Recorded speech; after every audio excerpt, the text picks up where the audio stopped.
Deployable structures, that is, objects that transition from a compact state to an expanded one, are used everywhere, from backyards to mosques.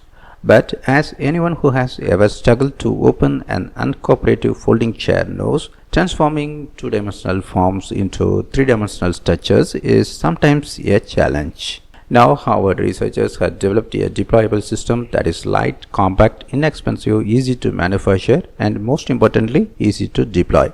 By harnessing the mechanical instabilities in curved beams, the system can transform objects into elaborate and customizable 3D configurations on a range of scales, from large-scale furniture to small medical devices.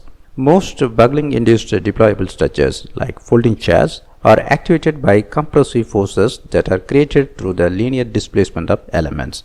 The researchers say that their approach is different in that the compression force is generated through a rotational movement, which in turn induces buckling as the trigger for the 2D to 3D transformation. The interdisciplinary research team of designers and engineers used a combination of experiments and numerical analysis to understand the geometry of curved slender beams and what happens when those beams rotate and buckle. By harnessing buckling, a normally undesirable phenomenon in design and engineering, the researchers were able to design deployable structures with a simple rotational motion. To demonstrate the system, the team built a lampshade that can be rotated to let in more or less light, and a coffee table that can fold flat and pump up in one simple motion.